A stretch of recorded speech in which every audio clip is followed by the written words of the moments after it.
evening, and welcome to Day 10 of the 2021 Milwaukee Film Festival, presented by Associated Bank. I'm Kara, and I'm the Artistic Director at Milwaukee Film, and this is the Nightcap, presented by the Yabuki Family Foundation. A few housekeeping notes. Make sure to vote for the Alan H. Budd and Suzanne L. Seelig Audience Awards. To vote, you will go to watch.mkefilm.org. You could log in with your pass or your ticket code and go to the film or shorts program you want to vote for. And there's a button and it says vote now. You click that and you'll be taken right to a form that will serve as your ballot. New this year, we are closing voting at 11:59 p.m. on May 19th because we will be announcing all of our awards, our audience awards and our jury awards at a live virtual ceremony on closing night, 7 p.m. on May 20th. So make sure to tune in. If you're watching me right now live, you're already in the right place.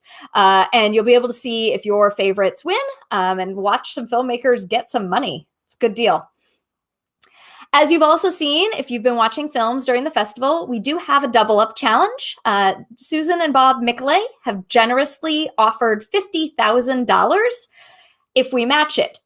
And we met that goal. So they've pushed our goalpost and we now need to raise an additional $25,000 to total $75,000 during the festival. We really appreciate the support so far. And we hope that you will continue to help us. To donate, text double up to 44321. You can go to mkefilm.org/donate. Or if you're not already a member or your membership is up for renewal, joining as a member or renewing will also help us reach that goal.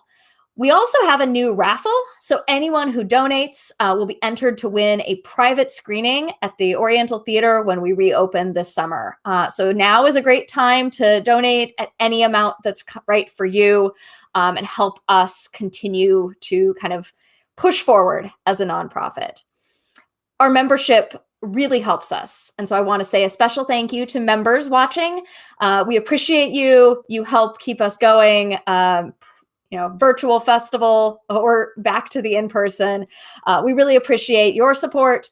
And if you're not yet a member, members do get free films, they get discounts, they get all sorts of special access, but most importantly, they help support our nonprofit mission, helping us do year-round education programs and all of that good stuff that we are able to do. Please join us. And if you're already a member, help us spread the word. Wherever you're watching out there, feel free to drop questions and comments for these two films into the chat wherever you are. They'll make their way to us and we will fold them into the conversation. We're joined this evening by the filmmaking teams from Manzanar, Diverted, When Water Becomes Dust, and Res Metal. So first, I would like to bring on screen, join me on the virtual stage, the team from Manzanar, Diverted. Hi, friends. So I'm joined here by Ann Kaneko, the director and producer, because directors are always producers, as well as Jin Yu Kim, who is the producer and impact producer for the film. I think I'm getting your credits right. You probably did 80 other things that I'm not mentioning. I've been caught saying that this film is incredibly hard to describe in like a log line, like in a pithy little here's 3 keywords. But I do want to say that once you watch this film, you can't stop talking about it. This has been the case for our staff. It was the case for me. My dad called up my sister and was talking to her. And I think, for a lot of us here in Milwaukee in particular on the traditional homelands of the Potawatomi, the Ho-Chunk, and the Menominee, but specifically where 3 rivers kind of come into confluence with Lake Michigan, the interface between land and water and people and kind of histories of displacement and, atrocities that people have done to one another kind of bears on us and allows us to reflect. So I first want to just thank you for giving us all that opportunity. And I want to start with sort of, where did this start? Like, how did you discover these layered stories for the first time? Well, I'll try to keep it the short version, but I was asked onto a project that was based around Manzanar. And by the way, I just wanted to say thank you so much. It's so, because we're in these pandemic times, I think what we're missing is like the opportunity to hear how this story really resonates with other places. And so when I hear and visualize water coming together in Milwaukee, it makes it all the more meaningful. So thank you for that. And, this pandemic experience is so weird because we can't quite get a sense of what people are experiencing. But in terms of this story, I was asked onto this project to really look at Manzanar in this interfaith, intercultural way. And I was like, so what can I say that's different about Manzanar, right? It's like so many amazing films have been made about it. And so when I'm a third generation from Los Angeles, which is, Tongva, Chumash, Kitch land, unceded lands. I was kind of, when I was doing research, I realized, oh my gosh, this is Los Angeles's watershed. And I didn't, for so long, of course, it was this abstract idea, we have drought in Los Angeles, we get our water from the Sierras, it comes from the north, LA is a desert, which it really isn't, but, all these ideas I'd grown up with. And so like, oh, the water comes from the north, and this is, this place. And all of these stories came together. This, the forced removal of the Native American people there, the LA water story, you might think of Chinatown, and the kind of the water wars and sort of the displacement of those people because of LADWP buying out that land. And then, of course, the forced removal, the incarceration of Japanese Americans. So I think it was when I realized that these things all came together there. It's like, oh my gosh, what a great opportunity to really tell a story about colonization and our relationship to land and water. Although, of course, that is something that evolved over the process of making it. Yeah. And Jin, at what point did you kind of get involved, and what were you drawn to in this complexity? So Anne was my mentor in 2007. I was part of this program called Armed with a Camera. It was a fellowship for emerging filmmakers that was put on by Visual Communications. So 10 years later, Anne was like, do you want to produce this? And at first I was like, I don't really see the connection. Like, I'm not an environmentalist. I'm Korean American. I was kind of like looking for why I would like be the right person. But when I read the treatment and the article, there was one article that was written about what Anne was doing. And as a person living in Los Angeles, I was like, wow, like I didn't know any of this stuff. I mean, I knew some stuff, but mostly about the Japanese American incarceration, but I didn't know like anything about the Native American experience. I didn't know anything about water. I didn't watch Chinatown. I still haven't watched Chinatown. I don't know if I'm ever going to watch Chinatown. So like, I just like didn't really know that all of these histories were overlapping. And then I guess like for someone who didn't consider myself an environmentalist, I felt really moved to really learn about it and to change my behavior towards, water, and, really be more conscious of like how I use water. And I was like, well, if I, as someone who just lives in Los Angeles, could feel this way, then the impact of this film could carry on. I mean, again, like I'm an impact producer on this as well. So I think the impact of the film and the message I thought was like so moving, and everybody in Southern California, anyone living anywhere, because no matter where you live, you're gonna be forced to think about like where, when you turn on the tap, like where is this coming from? Who had to suffer for you to get that water in your home? So just these questions, these bigger questions really motivated me to really just like help educate people. Yeah. And so I think the sort of multi-layeredness plus just the beauty of Payahanaru, Owens Valley, I think makes all of those questions feel personal in a way that oh, this is a ecological film about this place that is very far away, maybe wouldn't. And so I think that that's like, I love that story about how you kind of got drawn in, even though you were like, oh, I don't know. Because I think that's the thing as you watch that you're like, oh, I now see how, choices that I am making in my everyday life that I don't know are choices impact, people or places that are far away, and sort of that butterfly effect. And, just generally the privatization of the commons as being not a natural, not a given, feels, it's hard to see that sometimes, and the film, I think, gives visibility to what that means for other and places. And I also wanted to add, when Anne was first, researching this film and pitching the film to me and others, right?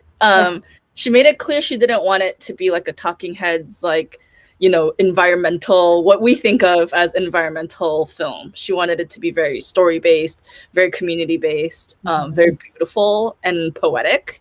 Yeah. And I was like, I don't know if I've seen that many, films like that. And so I just feel like that art, the beauty, like that is really what emotionally moves you, So I feel like there's so much value in that kind of choice. And I encourage all directors to, when you have that kind of gut, like with your vision, stick to it.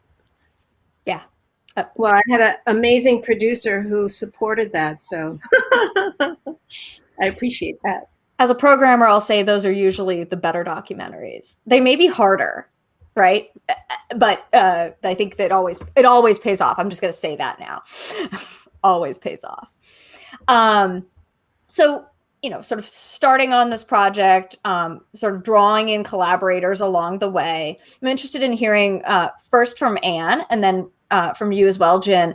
What was sort of unexpected or surprising? You sort of set out, I think, openly looking for kind of learnings, but what were moments that were like, oh, and sort of that reframed your thinking?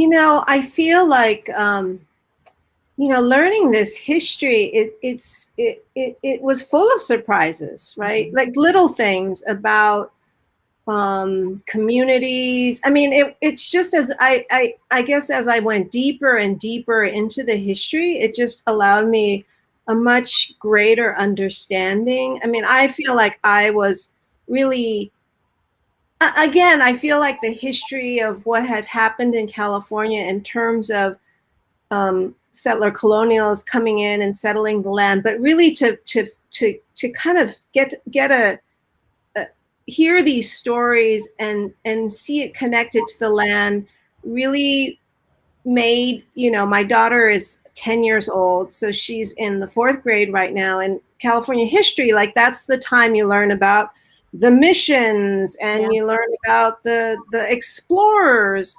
And, and to this day, I feel like that curriculum really it doesn't do justice really to what happened. And I feel like this gave me the opportunity to really unpack and kind of have a deeper understanding of what had happened, and all of these histories together, how it brings us to the present in terms of how we have treated our land, how we continue to extract our resources.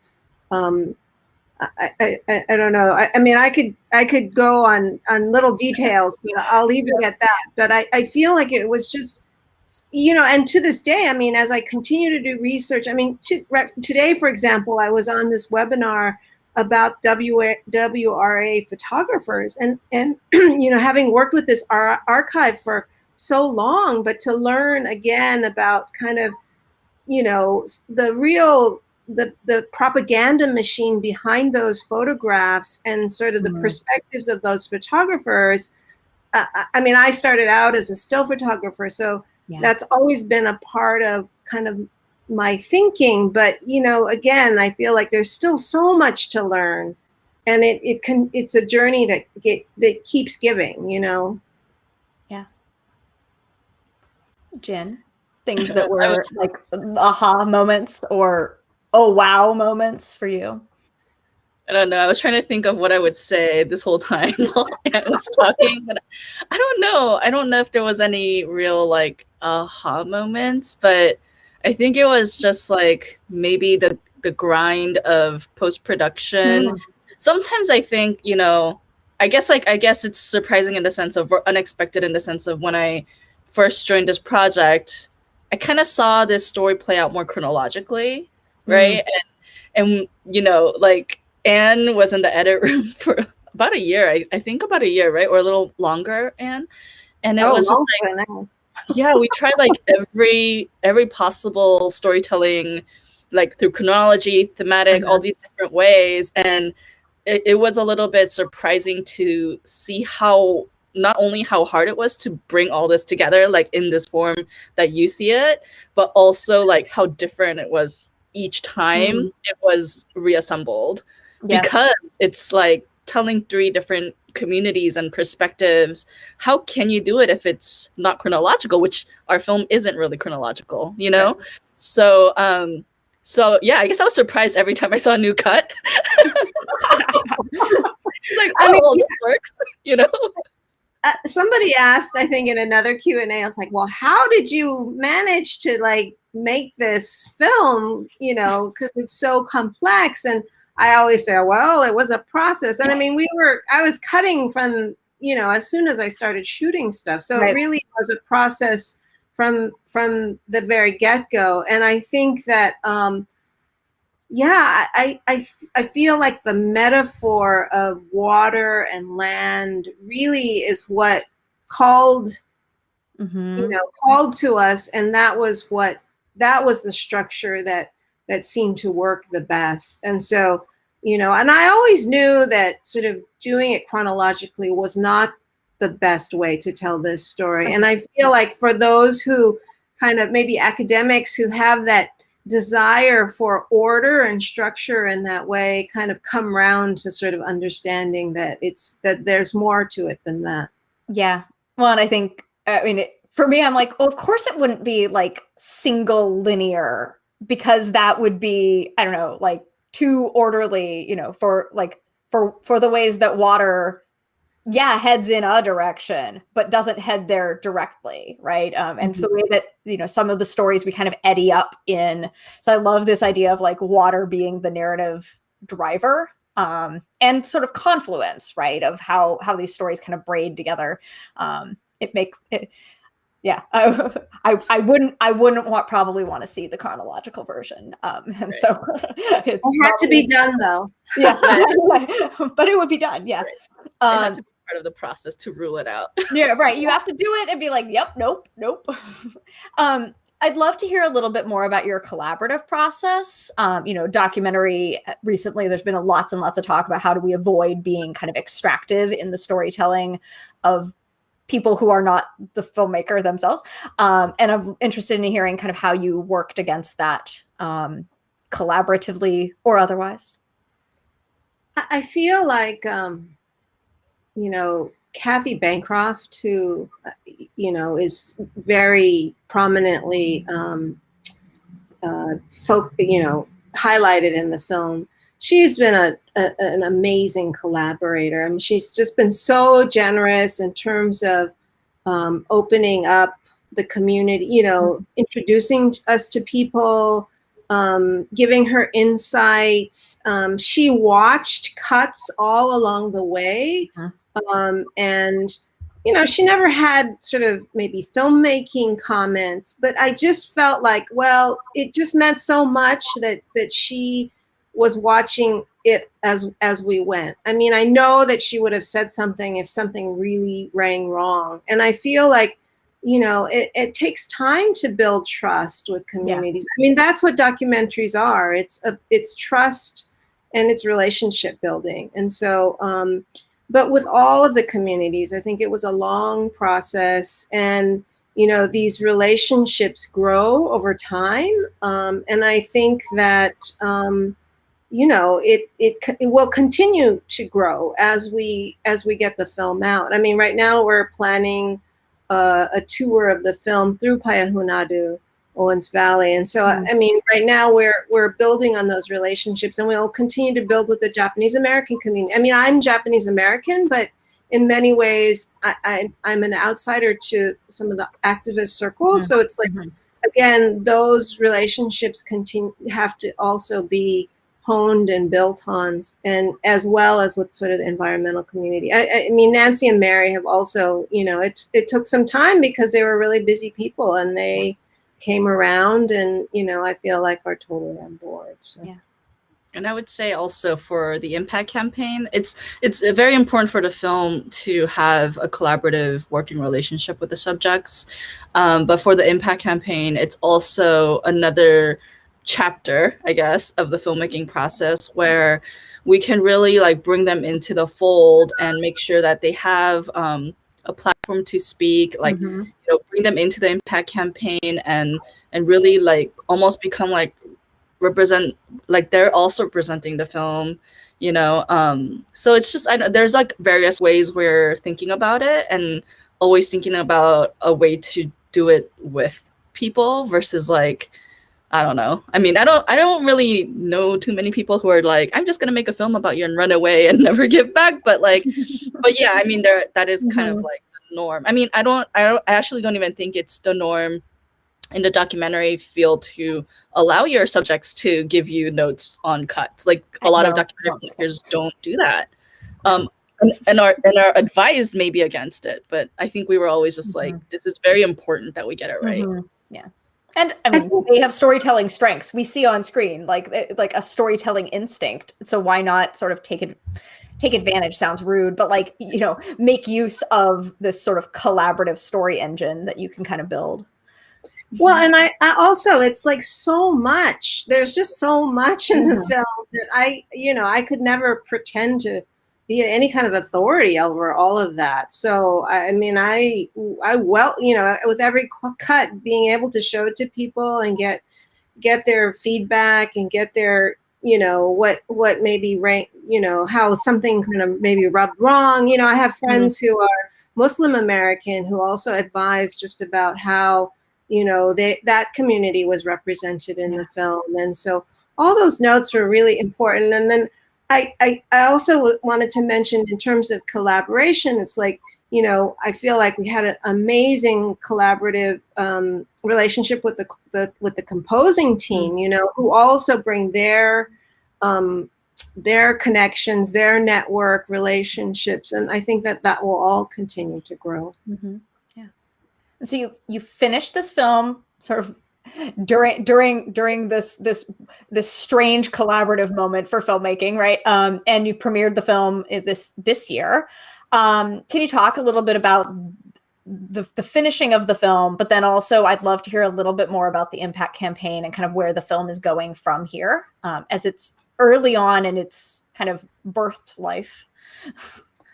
Well, I'll talk about the COVID filmmaking process. I mean, we were really lucky because we had pretty much shot everything before the pandemic hit in March last year. And we actually did the Film Independent documentary lab in March. It happened, you know, basically we were the first lab cohort to be part, you know, to under the pandemic. So it was all through Zoom.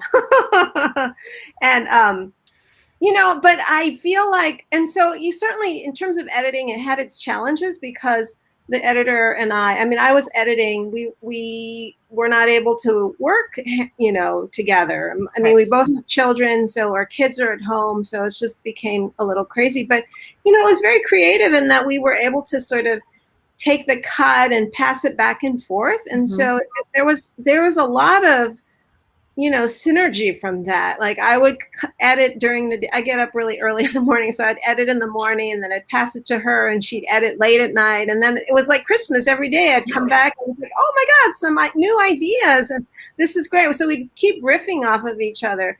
So that was awesome. And somehow, you know, through this whole process, I mean, I did make one or 2 trips up to the valley, you know, totally outside. I just shot a few pickups of the landscape. Yeah. But, you know, I will say, though, that, you know, posting the sound and working with the composers, although it was an amazing experience and super creative and fun, it was definitely challenging to not be in the same room. I think in terms of the sound mix especially, I would say that. But, you know, somehow we managed. Yeah. And we still have not seen the film on the big screen with other people. So we have seen it like projected on a wall when we're just like color correcting, or, you know, during one of our work in progress, just like the internal team. But we haven't yet like seen it in a theater with other people. So that's definitely something we weighed when we were wondering if we should wait a year or if we should just premiere this year. But we felt like things will open up towards the later end of the year. So we'll have like, you know, both experiences of the Zoom virtual premiere as well as being in a theater, hopefully one day. But yeah, like our impact campaign, like as Anne mentioned, we hope to do a Payahunadu tour. And so we'll hit about like a couple stops along the way, following the Los Angeles Aqueduct. And then after that, we want to do community screenings in Los Angeles, and really like partner with different organizations, you know, water, land, Japanese American, American. Yeah. So just like having kind of outdoor screenings is really our focus right now. And then of course, like we're going to be doing educational, writing up curriculum, and then partnering with different, I mean, these are all just like goals right now because we still need to raise money to do it. But it's all happening simultaneously. Like we're doing film festivals, raising money for our impact campaigning, doing the curriculum and community screenings. Yeah. And I should also mention, because this film was funded by PBS in part from CAM, Center for Asian American Media, and Vision Maker Media, we will ultimately have a PBS broadcast. Right. We don't know exactly where, but that'll probably be 2022. Or then. Well, wonderful. So we'll have our audience keep their eyes peeled at the website and your socials, obviously. And you know, thank you so much for this film, for your time this evening and throughout the festival. Y'all have been engaged with the festival, which we love, even though it's distanced. We'll have to have a reunion tour of all the 2020 and 2021 festival films. We're just going to put you all on a bus and like bring we want to come to Milwaukee, definitely. Want to touch that water. Yeah, right. And like have that moment. Wonderful. Thank you so much, Jin and Anne, for the film and for your time. Thank you. Thank you, Kara. Thank you. And I'm going to pass the virtual mic over to Ernie Quiroz. Thank you, Kara. Thank you, Team Manzanar, and thank you, everyone out there in streaming land. Benvenidos, welcome, Yate. My name is Ernie Quiroz, the Sin Fronteras programmer here at the Milwaukee Film Festival. Hope you guys are enjoying some films. And hopefully you guys have enjoyed Res Metal. I'm sure you have if you've seen it. I want to bring out the team from the film Res Metal. We have the director and the main subject of the film. If you guys want to, there we go. If you guys want to just introduce yourselves real quick. Ash, we can start with you. Sure. My name is Ashkan Sultani Stone. I'm the director of Res Metal, and I'm very excited to be here, and thank you for inviting our film and us to your wonderful film festival. Thank you. And then Kyle. Can you guys hear me okay? Yeah, we can hear you. Finally. My name is Kyle Feltzer. I am the main songwriter for I Don't Conform, guitar player in the movie, the documentary, you know. Sure. Talk about, so when people, you know, you can both talk about it from both perspectives. Kyle, you know, having grown up on the reservation, the Navajo reservation, the Diné. When people think about Navajo, they don't think about metal. When people think about metal, they don't think about Navajo. So talk to me about metal on the Navajo Nation and sort of why it's so popular. It's a little bit in the movie, but just talk more about that of this phenomenon. Well, it is true most of the time when you think of back home, you think, if you're outside the res, you think of powwows and, the typical, typical native music. And then on the res, all you hear is country. Like, that's all I heard everywhere. I went in the stores and my first jobs, and they play country. Country metal is considered taboo by the elders. But the parents, like my parents, they grew up in, the 80s and, 70s, 80s, where they listened to rock and roll and metal breaking in. So now they are trickling down into the spots held by the previous generation. And, they like it. It takes a little bit of harassment to get them to listen to it, which, it's a long ways for it to be where it is. But yeah, it's big. It's almost everyone you meet's a metalhead out there. So.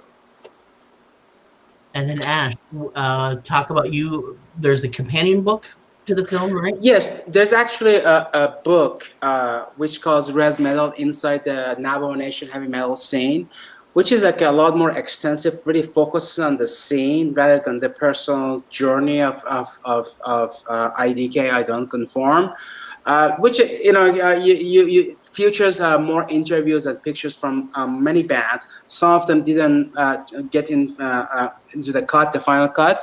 And I think it goes very well with the book, although they're two standalone products. But I think, yes, you can really consider it as a companion book, and I think it's a great thing if you want to learn more about the whole scene.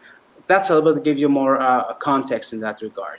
So talk about the scene a little bit and how you came across not just Kyle's story, but all the stories and in the larger story of metal scene. Sure, it's very interesting because I just finished another music documentary. I just a little bit of my own history as a filmmaker. I really started making film about as an activist filmmaker. And one of my earliest film, which I think, I would say one of the films that really opened a lot of doors for me, was a short film about Western Shoshone and the land rights. Eventually, I think, I become less and less as an activist filmmaker and really more focused on the characters. And of course, there's some social commentary in all my films, but that was not the main driving force. And one of the areas that I was very curious to pursue is like music documentary. And my previous film before this one was a feature-length documentary about this very obscure yet well-known cult musician named Jandek. Some of you may have heard of him. And after that, I was really attracted to making another music documentary. And I was looking for something unusual, something that you do not expect. So while doing research, I read this tiny little article in New York Times that features a short interview with Edmond Yazzie, the councilman who is actually in my film. And he's also is a drummer of heavy metal band Testify. And I immediately contacted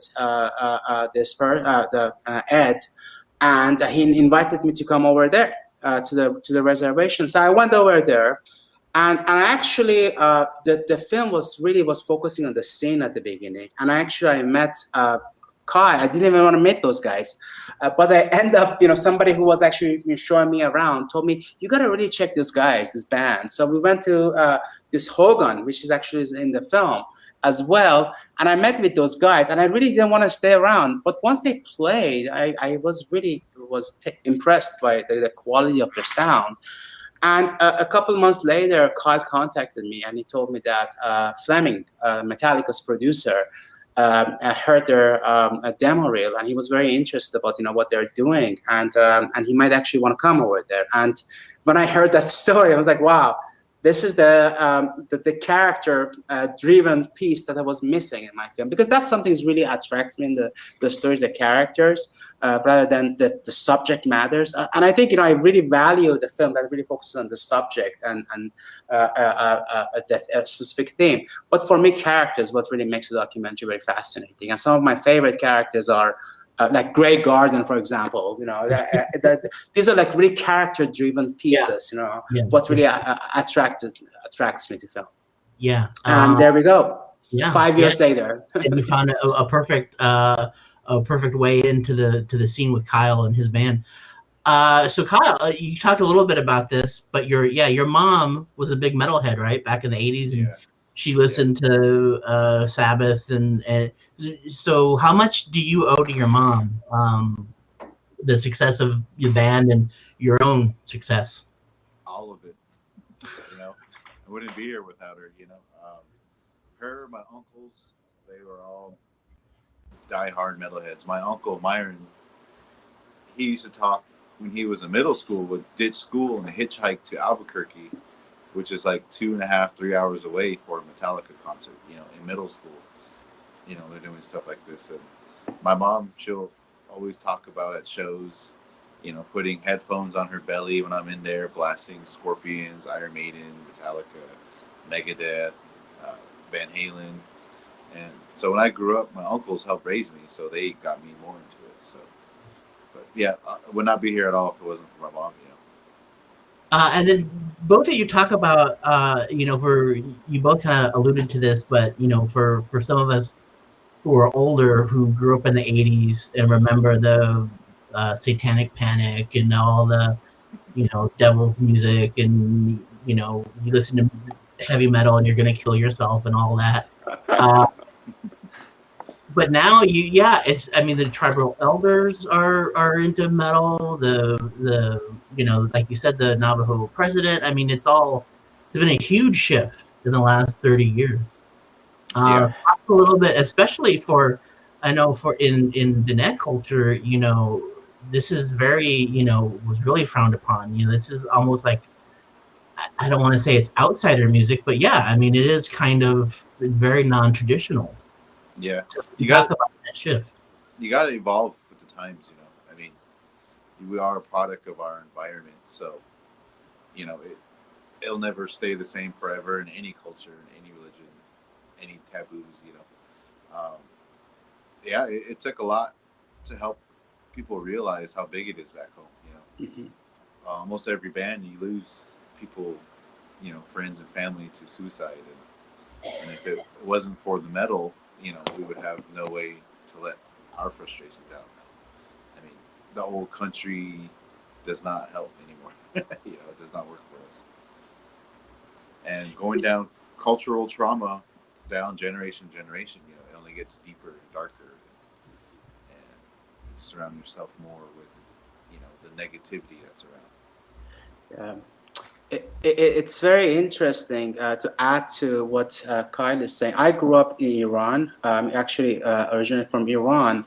And the same things, the heavy metal was considered as a Satan by the Islamic Republic of Iran, as the Satan worshippers, and people would get in jail and for just listening to heavy metal, and actually I lost and we were a group of kids who really were into the heavy metal when we grew up, and and a couple of my friends actually from that things also committed suicide, and that really left it wasn't because of metal. I think it's more about the oppression that a lot of us were growing listening to, and I think that's what really drove me to this topic, this how the metal it's been used as a form of constructive anger to deal with those traumas over there. And I think it's so refreshing to because what Kyle said earlier was just very fascinating. A lot of time, as somebody who is not from here, as somebody who is from Middle East, I am personally very tired of this narrative that if you're a Middle Eastern, there's certain stories associated with you, there's certain themes and documentary you have to explore. And I made these conscious choices. Maybe it's not the smartest choice because probably I would be much more successful. I made this choice that I do not want to make film about my own identity, because that's not what really drives me as a filmmaker. But what really triggers me as a filmmaker is the sense of curiosity. And for me, when I learn about what is happening on the Navajo reservation and how they really defy this stereotype that, as Kyle mentions, the flute and the hawks and, the peace pipe and all that stuff that you hear in a lot of, narrative in Native American film, it doesn't really, it does still exist, but it's not really doesn't reflect what is happening in the youth culture. and you know, and really doesn't do the justice about to this great musicians throughout Navajo Nation. I mean, heavy metal is the biggest one, but we also have really good punk bands. We have like really good hip hop. Or hip hop is huge on the Navajo reservation. I mean, one of them, Defy, is also in the film, and I think that was something that really attracts me. You know, how people, you know, that people think that, you know, that there's only certain type of music coming from the reservation, and I was surprised when I myself was very surprised when I hear about what was happening on the reservation. I really tried to capture that in this film. Yeah, I think some of the common threads in all the music, you know, hip hop, I think you can clearly see hip hop is about telling your story, right? You can put, you know, tell your story with a beat to it. And I think that's certainly true. A lot of cultures, indigenous cultures, are about storytelling, especially Navajo culture, you know, storytelling, and it's storytelling through music. So talk maybe a little bit, Kyle, about telling your story through music and through metal music. I mean, what does this mean to you personally and the stories that you want to tell?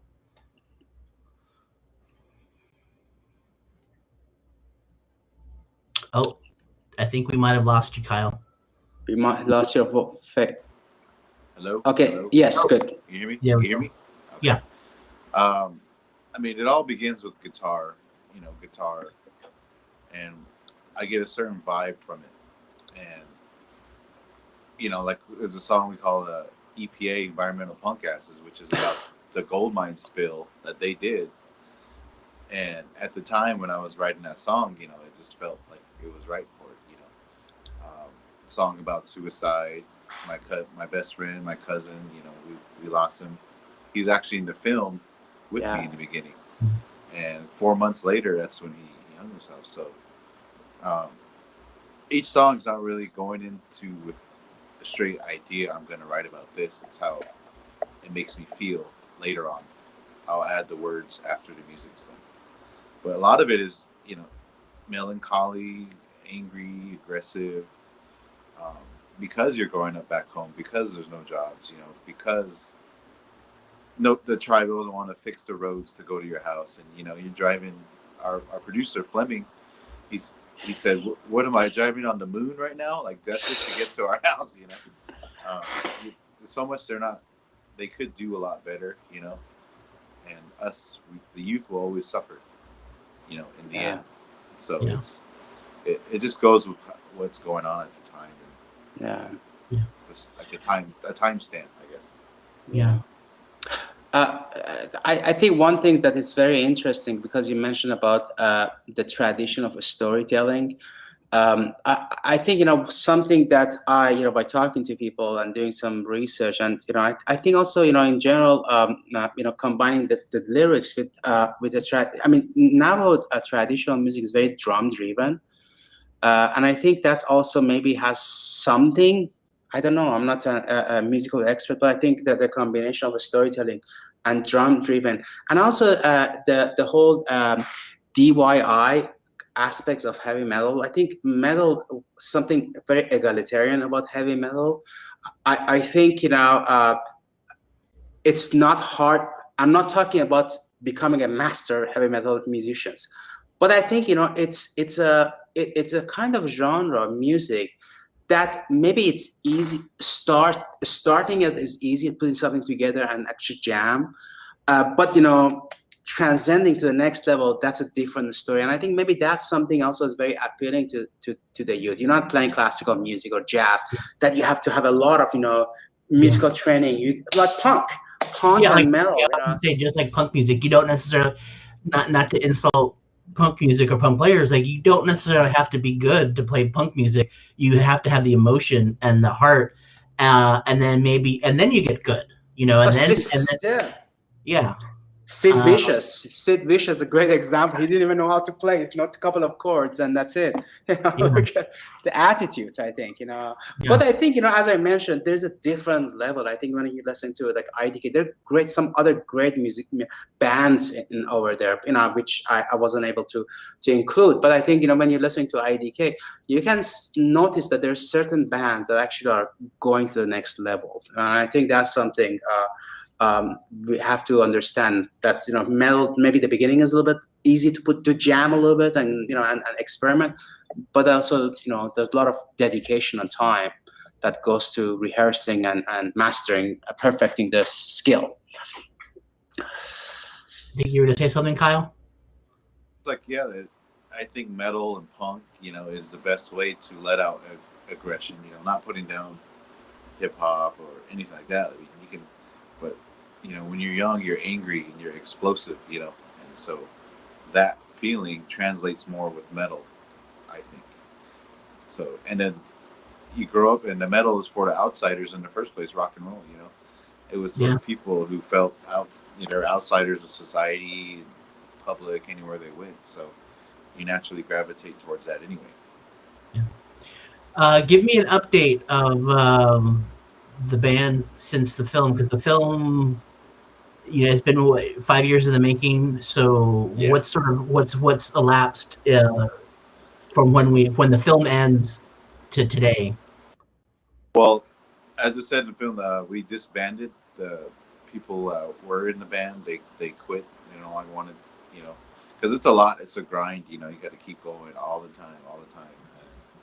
And, some people they don't really want to deal with that part of it. So, but it's my music. It's always been my music. So I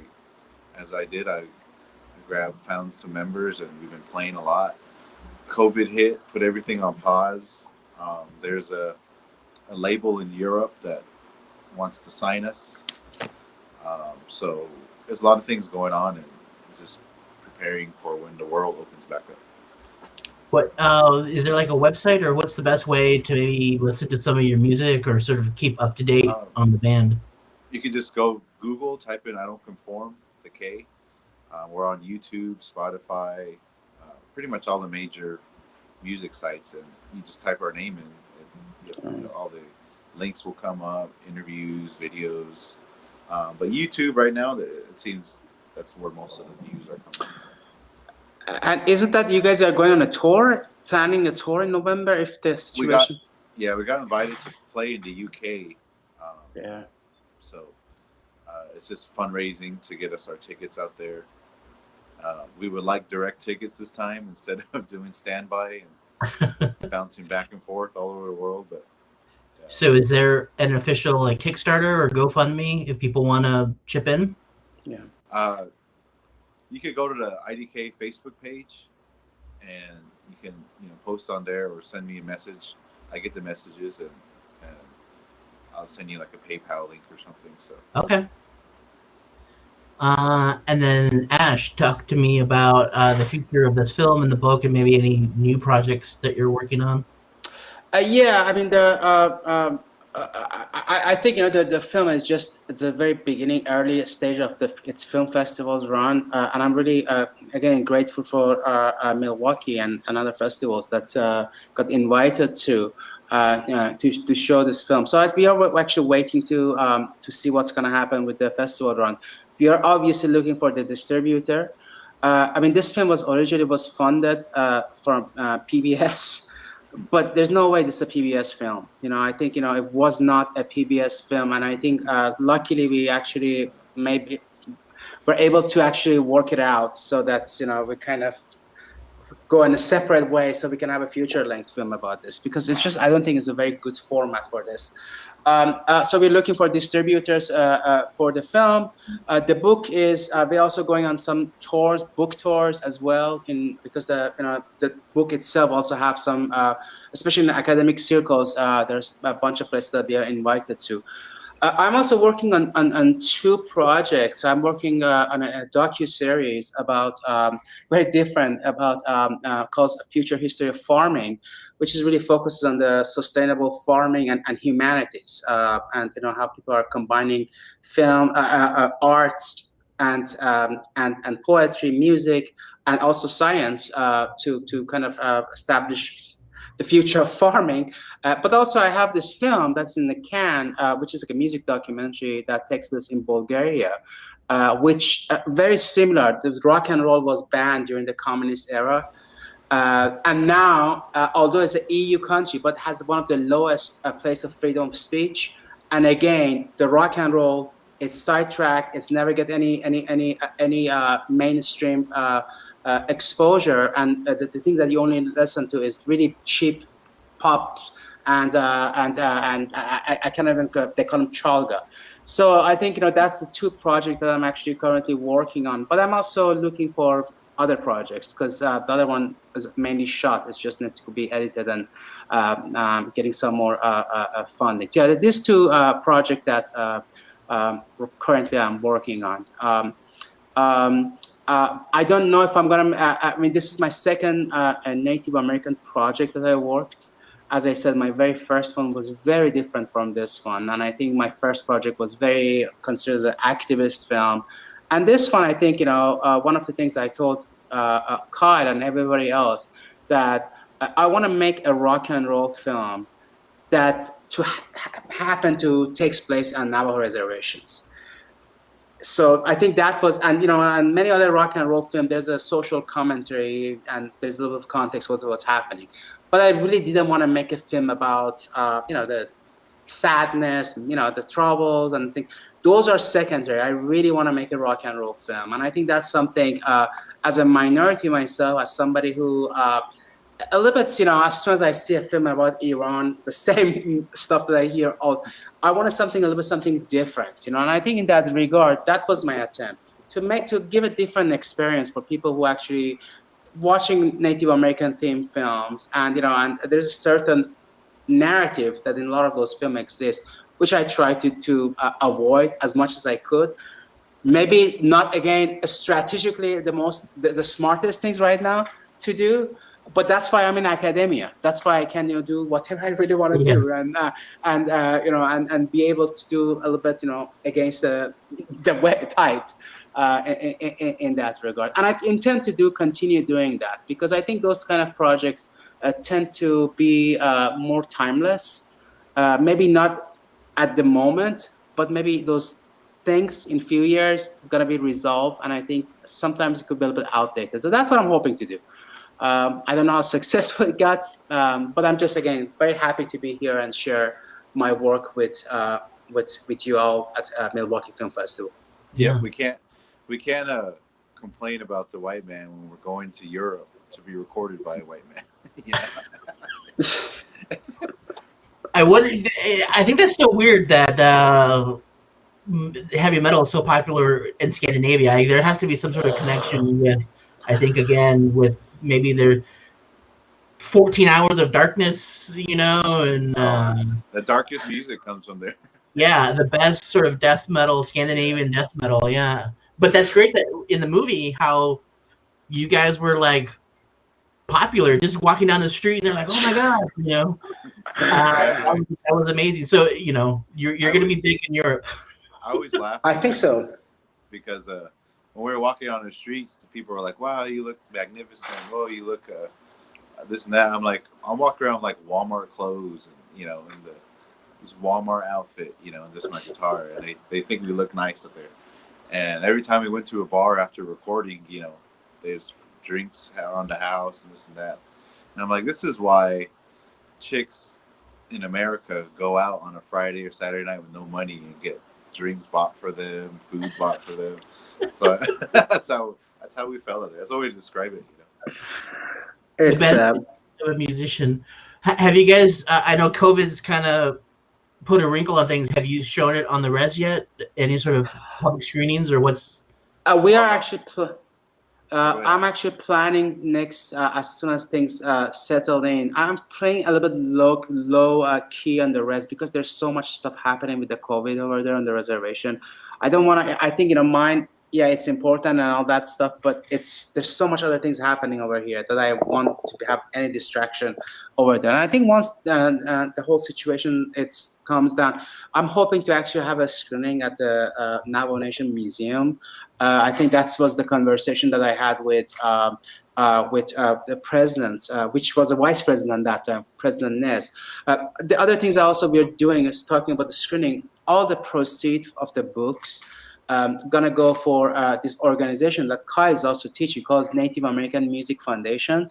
And what they are doing is they're providing free workshops for teenagers and kids to come and play music, different genre. Of course, metal is the most popular. Metal and rock and roll is the most popular one. And actually, you see a scene of that in a movie that Kyle is teaching those kids. I truly believe into that foundation. And, you know, I was hoping if you can even buy like 4 or 5 instruments with the proceeds of the book every year, that would be great. So I encourage your audience to go and check this organization and donate. Native American Music Foundations, you know, they're doing some really great stuff for those children, for those kids in the Navajo Reservation. There's not much going on over there. There's really not much going on the reservations. Yeah. Yeah, I mean, you have to make your own opportunity. Absolutely. That's great. You're inspiring the next generation of headbangers. Yeah, you gotta. Kyle, what? Any dream? So I see them in, you know, obviously Metallica. Big fan of Metallica. Any dream? Would you like to play with a symphony orchestra like them? Yeah, that would be awesome. I mean, like right now, it's kind of even you guys wanting to interview, you know, me about my life up there that's kind of like a dream already. You know, I can't put the cap on anything. You know, I just write it out, see where it goes, where it leads. You know, if it helps. If I can get to a point to where the youth back home can be like, wow, this guy from the res went all the way out and did all this, you know, anything's literally possible if you just grind on it. And I would like to open up for Metallica. That's it, you know. Yeah, I'm happy after that. I mean, these guys inspire me. I'm serious. I'm not trying to. I mean, the condition that they perform, they rehearse. The lack of resources, and I'm saying that if these guys can do it, you know, I mean, anything is possible, and I think it's really inspiring stories to me as a filmmaker, as well as a grown-up man. I think it was a very inspirational story, you know, especially, you know, the grit, you know, that you gotta have, because, you know, sometimes you have talents, sometimes you have a lot of, you know, you have it. But if you don't have that grit and not be, you know, cannot handle rejection and failure, that's it. And I think, you know, that's what it was a hard film because, you know, there's a bunch of people in this film are not with us anymore. Few of them, you know, died from, you know, suicide, different, you know, cause of alcohol, you know, in this film. So it's a very tough film to watch, but at the same time, very inspirational. And that's what I'm really hoping to, without being very preachy, because that's what I'm trying to do in this film. I just really don't want to make a preachy film, and that's something we made this. I hope it comes up this way that there's no preaching in this film. Just see it as it is. Not for me. Never be preaching for me. Yeah, no, I think you struck the right balance of that. You told the story. It is inspirational to recognize everything. I mean, I would have to, you know, anybody who's lived on the res and has made it, you know, to adulthood, that's inspiration right there. But to get the level of your success that you have in a creative field is just amazing. So we are out of time, unfortunately, but thank you guys for joining us. Thank you for sharing the film. Thank you, Kyle, so much for sharing your music. Oh, thank you guys. Thank you so much for inviting us. It has been a wonderful experience working with your very, very organized and great festivals. Yeah. And hopefully, like we said, you know, one day soon, maybe we'll all get together and jam out to a show. We'll have Kyle come do a show in Milwaukee and grab some beer afterwards. Let's do it. Yep. That would be wonderful. I've been through Milwaukee once when we're on our way to Europe. Actually, Oh yeah. we drove to Denver. The airline we got on went on strike that morning. We had standby tickets. We didn't have straight regular tickets, so we ended up flying back to Phoenix. There was no, because we're trying to get to Chicago. There was no flights to Chicago, so they're like, the closest we can get you is Milwaukee. So we got there like at 1 and 2 in the morning, and we slept in the terminal. And then the next morning, we had to get up and catch the bus to Chicago, and wait all day, and hopefully catch the last flight to Germany, Dusseldorf. So yeah, that could be a movie itself. Just that. Well, hopefully we'll all chip in on Facebook. So yeah, you'll get the direct flight for the tour. Oh, I have yet to experience that. I have yet to experience the direct flight. And then I'm sure you'll be who knows? Then you'll be flying first class, and you'll be the headliners. That would be another amazing step. Maybe we can make a sequel on them on the tour. So we'll see. Hey, we're not picky. We'll fly very back of the plane. All right. Well, thank you guys again. Thank you everyone else for watching. Thank you. Plenty of other films in the Milwaukee Film Festival. We still have 5 more days of the festival. Please do not forget to vote. Like Kara said, we will be announcing the winners live on the 19th, the night before the festival.